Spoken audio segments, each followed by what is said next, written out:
안녕하세요. 한 주간 평안하셨습니까? 요새 또 갑자기 날씨가 추워져서 많이들 감기가 걸리셨는데 몸도 조심하시길 바라겠습니다. 네. 제가 오늘 설명한 내용은 바로 시편 11편입니다. 이 시편 11편이 평소에 잘 들어보지 못한 시편일 수도 있지만 제가 이 시편 11편을 묵상하며 그 가운데서 발견한 하나님의 은혜를 같이 나눌 수 있는 시간이 됐으면 좋겠습니다. 먼저 본문을 읽겠습니다. 올수절은 제가 읽고 짝수절은 여러분이 읽어주시면 감사하겠습니다. 내가 여호와께 피하였거늘 너희가 내 영혼더러 새같이 내 산으로 도망하라 하면 어찌미고. 악인이 활을 당기고 화살을 시위에 먹이며 마음이 바른 자를 어두운 데서 쏘려 하는도다. 터가 무너지면 의인이 무엇을 할꼬. 여호와께서는 그의 성전에 계시고 여호와의 보좌는 하늘에 있으며 그의 눈이 인생을 통촉하시고 그의 안목이 그들을 감찰하시는도다. 여호와는 의인을 감찰하시고 악인과 강포함을 좋아하는 자를 마음에 미워하시도다. 악인에게 그물을 던지리니 불과 유황과 태우는 바람이 그들의 잔에 소득이 되리로다. 여호와는 의로우사 의로운 일을 좋아하시나니 정직한 자는 그 얼굴을 배우리로다. 이 시편 11편의 내용을 보면 크게 두 가지 부분으로 나눌 수 있습니다. 1절부터 3절까지는 시험을 당하는 내용입니다. 다른 사람이 이 시편 저자에게 도망가라, 뭐 이렇게 피하라고 말하는 내용이죠. 하지만 4절부터 7절까지는 이 시편 저자인 다윗이 하나님을 신뢰하고 이 회복해 나가는 내용으로 두 부분으로 나누어져 있습니다. 이 시편 11편의 내용이 대화로 이루어져 있기 때문에 제가 이것을 조금 더 보기 편하게 다시 나누어서 설교를 진행하도록 하겠습니다. 먼저 시편 11편의 배경에 대해서 엘린 G. 화이트이 부조와 선지자에서 얘기해주고 있습니다. 당시 시대 상황은 다윗은 칩 황무지에서 도망자 신세로 있을 때 예기치 않던 요나단의 방문을 받고 큰 용기를 얻었다. 두 사람은 서로 거리낌 없이 이야기를 나누고 또한 여호와 앞에서 언약을 맺었다. 그 방문이 있은 후에 다윗은 시편 11편을 노래하였다 라고 화이트이 말하고 있습니다. 성경을 보면서 조금 더 자세히 살펴보도록 하겠습니다. 사무엘상 23장 14절에 보면 다윗이 황무지 요새도 있었고 또 십황무지 산골에도 유하였으므로 사울이 매일 찾되 하나님이 그를 그의 손에 붙이지 아니하시니라 라고 나옵니다. 지금 상황은 다윗이 사울에게 쫓기는 상황입니다. 여러분이 너무 잘 알고 계시는 것처럼 다윗이 골리앗을 죽인 후에 여인들이 사울이 죽인 자는 천천히고 다윗은 만만이로다 라고 들음으로써 사울이 다윗을 시기하게 되죠. 그 마음이 결국은 점점 커져서 사울은 결국 다윗을 죽이려고 합니다. 그렇게 다윗은 화이트이 말했던 것처럼 사울을 피해 다니는 도망자 신세가 되어버린 것입니다. 그러한 상황 가운데서 쓴 시가 바로 시편 11편입니다. 먼저 시편 11편 1절의 앞부분 먼저 보도록 하겠습니다. 내가 여호와께 피하였거늘 이라는 말로 시편 11편은 시작하는데요. 이 말은 도대체 무엇을 의미할까요? 이 시대 상황을 통해서 우리는 알아볼 수 있습니다. 사무엘상 23장에서 다윗은 그일라 사람들을 구해주고 그일라에 머물고 있었습니다. 그러나 사울이 온다는 소식을 듣고 급하게 십황몽지로 도망가게 된 것이죠. 그때 다윗이 본문에서 말하고 있습니다. 내가 여호와께 피하였거늘. 상황상 내가 십황몽지로 피하였거늘 이라고 말하는 것이 더 자연스럽습니다. 왜냐하면 다윗은 그일라에 있다가 사울이 온다는 소식을 듣고 십황몽지로 도망갔거든요. 그런데 다윗은 내가 여호와께 피하였거늘 이라고 말하고 있습니다. 피한다는 것은 무엇인가요? 피하는 구기 종목인 한번 피구를 생각해 봅시다. 누군가가 공을 던지면 왼쪽으로 피하거나 오른쪽으로 피하겠죠. 근데 피구를 하면서 내가 여호와께 피하였다 라고 말한다면 무엇입니까? 아웃이 되고 싶다는 말이죠. 하하하. 여호와께 피한다는 것은 사실 너무나 말이 안 되는 얘기입니다. 여호와께 피한다고 해서 여호와께서 직접적으로 막아주시나요? 여호와는 우리 눈에 보이지도 않고 만져지지도 않고 어떻게 보면 우리의 이 생각 속에 머릿속에만 존재하는 분이십니다. 그런데 그런 여호와께 피한다는 것은 말이 안 된다고 생각을 할 수 있습니다. 다윗은 왜 여호와께 피하였거니라고 말했을까요? 킹 제임스 번역은 시편 11편 1절을 이렇게 번역했습니다. 내가 주를 신뢰하거늘. 그렇다면 이 신뢰하는 것과 피한다는 것은 어떤 상관이 있을까요? 다시 사무엘상 23장을 보면 사람들이 다윗에게 전하여 이르되 보소서 블레셋 사람이 그일라를 쳐서 그 타작마당을 탈취하더이다 라고 말하고 있습니다. 그러니까 상황상 다윗이 이렇게 있는데 사람들이 와서 말해주는 겁니다. 지금 블레셋 사람들이 저 그일라를 치려고 하고 있습니다. 지금 탈취하려고 하고 있습니다. 그때 다윗은 주님께 물어봤습니다. 하나님, 제가 저 그일라 사람들을 도와줘도 될까요? 블레셋 사람들을 물리쳐도 될까요? 라고 여쭤봤습니다. 그러자 하나님이 허락하자 5절에서 다윗은 그의 사람이 그일라로 가서 블레셋 사람들과 싸워 그들을 크게 쳐서 죽이고 그일라 주민을 구원했다고 나옵니다. 이 소식을 들은 사울이 다윗을 잡으려고 그일라로 온다고 하는 것이었습니다. 사울이 온다고 들은 다윗이 가장 먼저 한 일은 무엇이었을까요? 바로 하나님께 여쭤봤다는 것입니다. 블레셋을 물리칠 때나 사울에게서 도망칠 때나 다윗이 가장 먼저 한 것은 하나님께 여쭤보는 행동이었습니다. 당장 자신의 짐을 싸거나 도망치거나 하는 것이 아닌 하나님께 여쭤보는 것이었습니다. 다윗은 그 당시에 400명 정도 되는 자신의 부하 사람들과 또한 내가 구해준 그일라 사람들까지 충분한 병력이 있었습니다. 이 사람들과 사울에게 맞서서 싸울 수 있을 거라고 생각할 수도 있었을 것입니다. 하지만 다윗은 그렇게 생각하지 않고 하나님께 물었습니다. 다윗에게 가장 중요했던 것은 주님의 뜻이었습니다. 다윗은 하나님의 명령에만 순종했습니다. 마치 주인과 종의 관계처럼 오직 주인의 명령에만 순종했습니다. 종은 그 주인의 말을 순종하고 주인은 그 종을 보호해 주어야 하는 역할을 해야 하죠. 다윗은 주님을 신뢰했고 주님이 다윗을 지켜줄 것이라는 확신을 가지고 내가 여호와께 피하였거늘 이라고 말하는 것입니다. 당장 눈앞에 하나님이 보이지도 않고 당장 날라올 화살을 막아줄 무언가도 없지만 나는 하나님께 피했다. 나는 주님의 말에 순종했고 주님을 신뢰하니 주님이 나를 지켜주실 거라는 고백을 하는 것입니다. 아멘. 여러분, 우리가 살아가면서 때로는 두려운 상황들을 만나고 긴급한 순간들이 찾아옵니다. 어딘가로 피한다는 것은 우리에게 안정감과 평화를 가져다 줄지도 모르죠.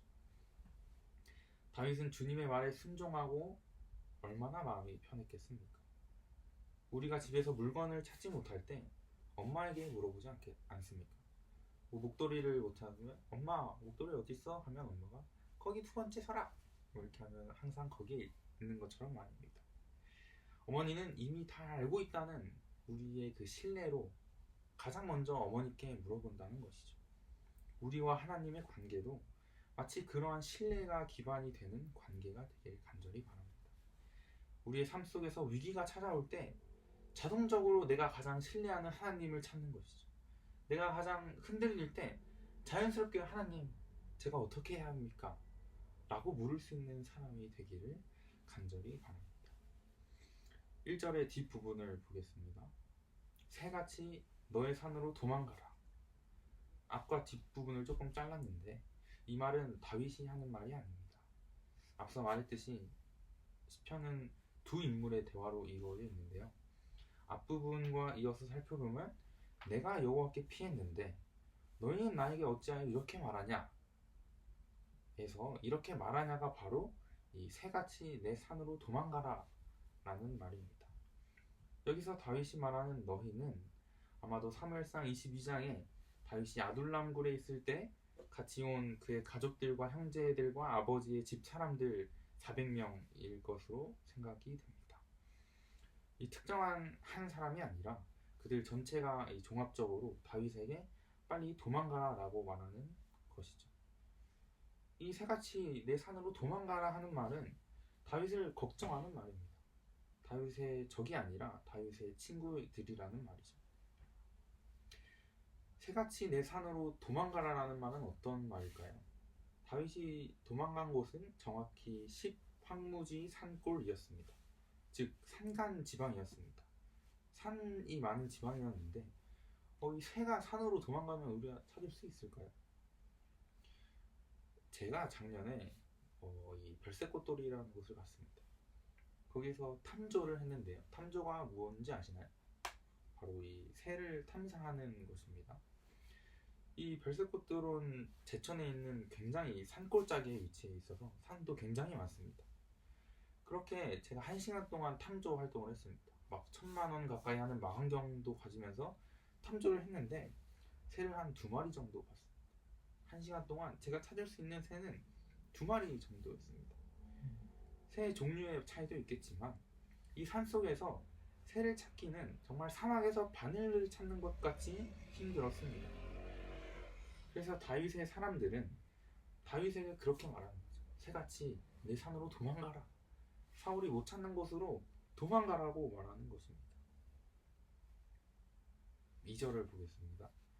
악인이 활을 당기고 살을 시위에 먹이며 마음이 바른 자를 어두운 데서 쏘려 하는도다. 활은 언제 쓰는 도구인가요? 누군가를 죽일 때, 전쟁할 때, 사냥할 때 사용하는 도구입니다. 지금 사울이 다윗을 죽이려고 하는 것을 알고 있는 사람들이 다윗에게 경고해주고 있습니다. 지금 너가 이렇게 한가하게 있을 게 아니라 당장 사울이 널 죽이려 하니까 빨리 도망가라. 산으로 도망가라 라고 걱정해주는 얘기를 하고 있습니다. 그런데 왜 마음이 바른 자를 어두운 데서 쏘려 한다는 이 표현은 어떤 의미를 가지고 있을까요? 왜 마음이 바른 자를 쏠까요? 왜 어두운 데서 쏘려고 하는 것일까요? 바로 이 죽이는 자가 악인이기 때문입니다. 악인은 곧 죄인이라고 볼 수 있습니다. 마태복음 6장 24절에 보면 한 사람이 두 주인을 섬기지 못할 것이니 혹 이를 미워하고 저를 사랑하거나 혹 이를 중히 여기고 저를 경히 여김이라. 너희가 하나님과 재물을 겸하여 섬기지 못하느니라 라고 말하고 있습니다. 하나님과 재물은 동시에 섬길 수 없는 것입니다. 마찬가지로 선과 악은 공존할 수 없습니다. 선과 악 둘 중에 하나만이 존재할 수 있다는 것이죠. 그럼 왜 어두운 곳에서 쏘려고 하는 이유는 바로 이 죄의 특성 때문일 것입니다. 창세기에서 아담과 하와가 처음 죄를 짓고 어떻게 행동했나요? 선악과를 먹고 하나님의 낯을 피하려고 동산나무 사이에 숨었습니다. 죄는 숨기고 싶어하는 성질이 있습니다. 들키고 싶지 않아 하는 성질이 있습니다. 가리고 싶은 마음이죠. 그렇기에 악인이 어두운 곳에서 쏘려고 하는 겁니다. 자신의 행위를 들키고 싶어 하지 않는 마음이 있기 때문입니다. 우리 모두는 죄의 마음을 가지고 있습니다. 우리 모두는 죄인이기 때문이죠. 잘 되는 사람이 있으면 질투가 나고 시샘이 나기 마련입니다. 우리가 어떠한 잘못을 했을 때 우리는 숨고 싶기 마련입니다. 하지만 그것은 악인의 특징입니다. 어쩔 수 없이 그럴 수밖에 없지만 그럴 때마다 하나님을 생각하며 돌이키고 이 어두운 곳에서 나와 밝은 곳으로 나아오길 바랍니다. 3절입니다.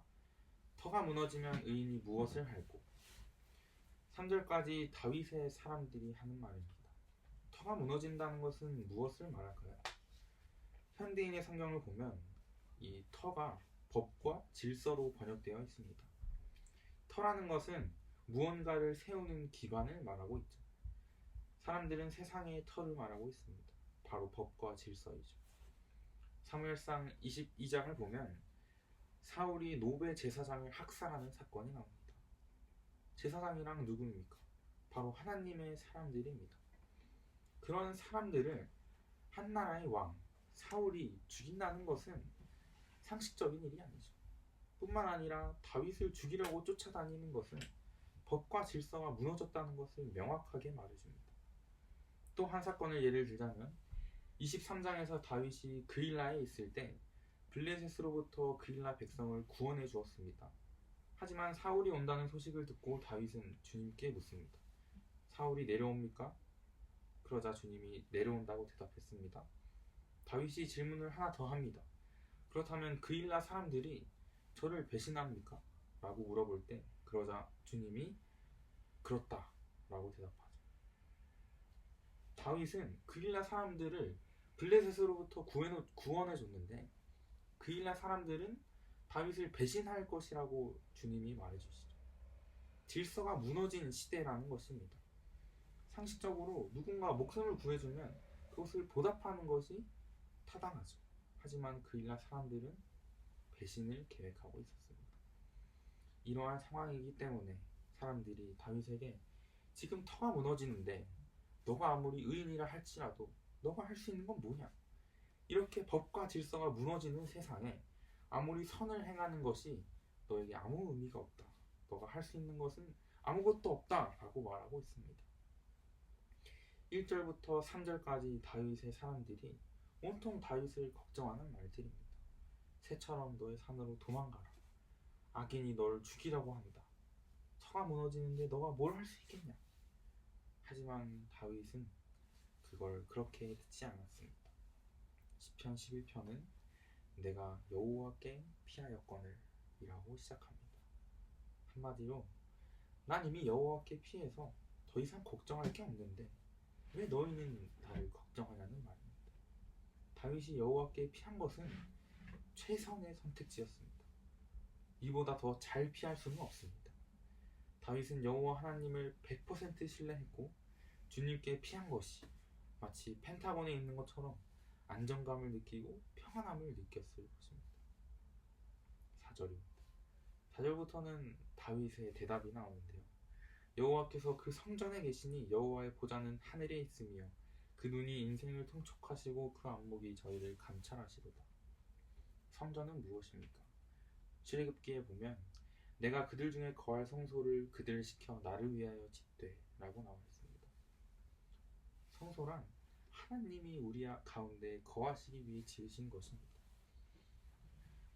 문맥을 따라 살펴보면 사람들은 빨리 산으로 가라. 너 죽을 거다. 너가 지금 뭘 할 수 있냐? 라고 말하는데 다윗이 하나님이 성전에 계시다라고 대답합니다. 즉 하나님이 우리 가운데 계시다고 말하는 것입니다. 또한 보좌는 지위가 높은 사람이 앉는 자리입니다. 왕보다 더 높은 것이죠. 그런 하나님께서 하늘 보좌에 앉으셔서 우리를 통촉하시고 감찰하신다는 말입니다. 다양한 역본에서 굽어보시고 살펴보시고 단련하신다고 표현하고 있습니다. 사울보다 더 높으신 하나님이 보좌에 앉으셔서 지금도 우리를 지켜보시고 끊임없이 우리를 살피신다고 다윗은 말하는 거죠. 이렇게 하나님이 우리를 지키시고 살피시는데 무엇이 걱정이냐? 난 이미 여호와께 피했다 라고 다윗은 말하고 있습니다. 5절과 6절입니다.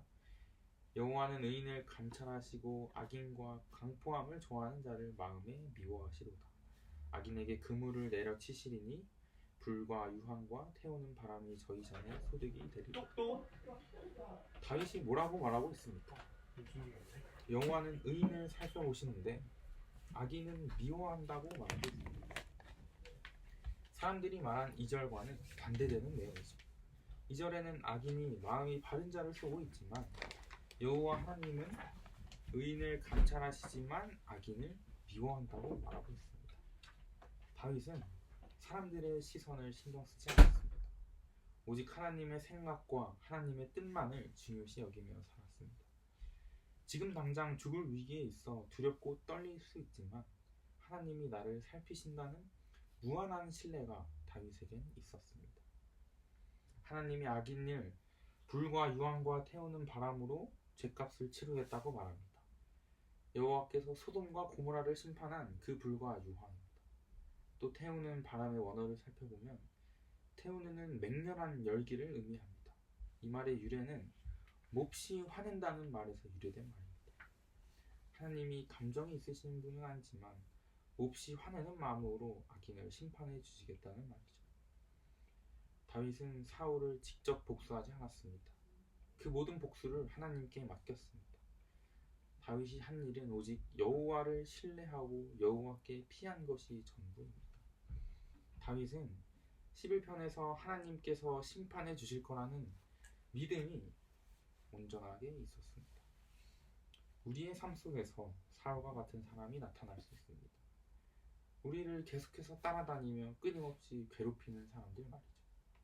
하지만 그때 우리는 다윗처럼 반응해야 합니다. 주님께 모든 것을 묻고 주님의 뜻대로 행하며 주님께 피해야 한다는 것이죠. 그리고 주님께 고백하는 것입니다. 악인에게 그물을 내려치시리니 불과 유황과 태우는 바람이 그들 산에 소득이 되리라. 7절입니다. 여호와는 의로우사 의로운 일을 좋아하시나니 정직한 자는 그 얼굴을 배우리다. 의라는 것은 공정하다는 것입니다. 지금 이 세상은 어떻습니까? 터가 무너졌습니다.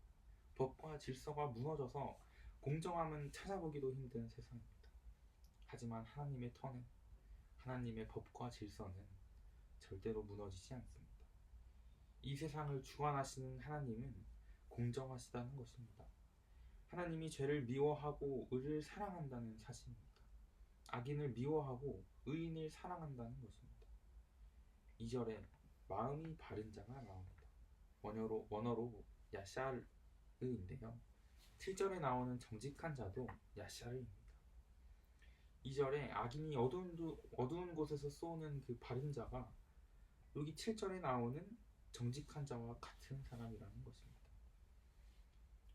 이 사람이 곧 다윗이라는 말입니다. 지금 죽을 위기에 있는 사람이죠. 그런 다윗이 7절에서 그 얼굴을 보는 주님의 얼굴을 보게 될 것이라고 고백합니다. 주님을 신뢰하고 여호와께 피한 사람이 마음이 바른 자고 그 자가 곧 주님의 얼굴을 보게 될 것이죠. 다윗의 시대에는 악인이 활보하던 시대였습니다. 하지만 다윗은 주눅들지 않았습니다. 왜냐하면 의로운 여호와께서는 의인을 사랑하시기 때문입니다. 다윗의 삶에서 가장 중요한 것은 하나님이었습니다. 세상이 의인을 멀리해도 하나님만이 의인을 사랑한다면 그걸로 된 것입니다. 내가 앞으로 어디로 가야 할지도 오직 하나님께만 물어봤습니다. 오늘 이 시간 저와 여러분도 우리의 삶 속에서 우리에게 가장 중요한 것이 여호와 하나님이 되고 어떠한 상황 속에서 여호와 하나님이 최우선이 되어 항상 하나님께 물어보는 저희들이 되기를 간절히 바라며 설교를 마치겠습니다. 아멘.